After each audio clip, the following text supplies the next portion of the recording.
News नंतर आता काही बातम्या सविस्तर पाहूयात। अल फलाह विद्यापीठामध्ये संशयित कार आढळलेली होती। ब्रेझा कारची पोलिसांकडून चौकशी सुरू करण्यात आलेली आहे।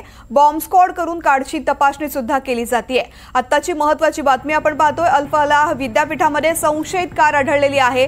ब्रेझा कारची पोलिसांकडून चौकशी सुरू झालेली आहे। बॉम्ब स्क्वॉड करून या कारची तपासणी सुद्धा करण्यास सुरुवात झालेली आहे। दिल्ली बॉम्बस्फोटासंदर्भातली आणखीन एक महत्त्वाची बातमी, अल फलाह विद्यापीठाचं सुद्धा या बॉम्बस्फोटामध्ये कनेक्शन होतं आणि या विद्यापीठामध्ये आता संशयित कार आढळलेली आहे। ब्रेझा कार आहे ही, पोलिसांकडून या संदर्भातली चौकशी सुरू झालेली आहे। बॉम्ब स्क्वॉड कडून सुद्धा कारची तपासणी सुरू करण्यात आलेली आहे।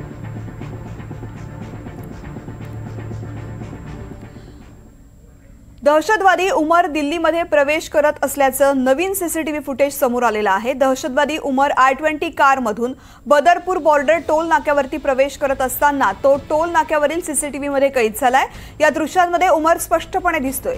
सीसीटीव्ही कॅमेऱ्याकडे उमर वारंवार पाहत होता। त्याच्या कारमध्ये मोठी बॅग स्पष्टपणे दिसतेय। दहशतवादी उमर सीसीटीव्हीमध्ये स्पष्टपणे दिसून येतोय। गाडी टोल प्लाझावरती थांबते। दहशतवादी पैसे काढतो आणि टोल कलेक्टरला देतो। यावेळी त्याने कुठलाही डिजिटल व्यवहार केलेला नाहीये। फरीदाबादमध्ये छापेमारी सुरू असताना त्याचा शोध घेतला जातोय हे माहित असल्यामुळे उमर सीसीटीव्हीकडे पाहत असावा अशी शंका उत्पन्न केली जाते। उमरनं मास्क घातलेला आहे। 10 नोव्हेंबरला सकाळी 8:02 तो टोल नाक्यावरती होता।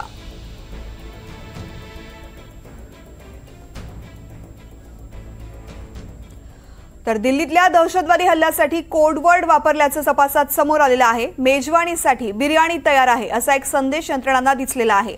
कुणीतरी एखादा कार्यक्रम किंवा पार्टीसाठी आमंत्रण देत आहे असंच या मेसेजवरून वाटेल।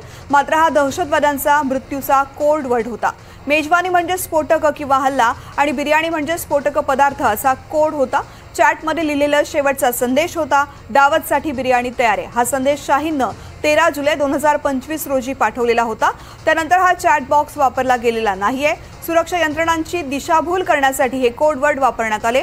पोलिसांना एक डायरी सुद्धा सापडलेली आहे। त्यामध्ये ऑपरेशन हा शब्द अनेकदा वापरला गेल्याचं दिसून आलंय।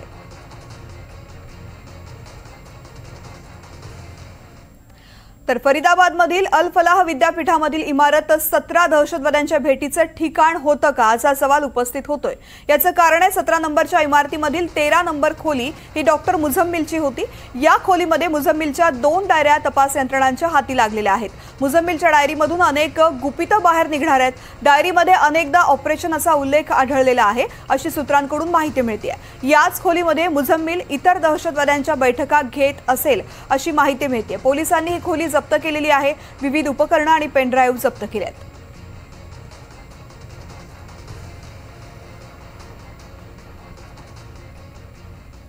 अल फलाह विद्यापीठामधील इमारत क्रमांक 17च्या खोली क्रमांक 13 मध्ये एक मोठा कट रचला जात होता। या योजनेचा एक भाग म्हणून हल्ल्यासाठी 32 वाहनं तयार करण्यासाठी आणि व्यापक विनाश घडवून आणण्यासाठी मोठ्या प्रमाणात स्फोटकं खरेदी करण्यात आलेली होती। या प्रकरणाची आता चौकशी सुरू आहे।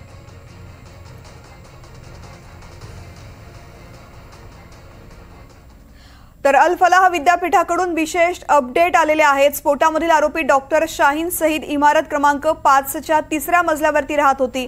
मुझम्मिल हा शाहीनच्या घरी नियमित येत असे। मुझम्मिल शाहीनची गाडी चालवायचा अशी ही माहिती मिळते। ज्या स्विफ्ट कारमध्ये AK-47 सापडलेली होती तीही मुझम्मिल चालवायचा अशी माहिती सूत्रांकडून मिळते। मुझम्मिल कार दररोज सकाळी 8च्या सुमारास घरी आणायचा। शाहीनने अलीकडेच ब्रेझा कार खरेदी केलेली होती आणि ती कार अजूनही त्याच इमारतीमध्ये आहे।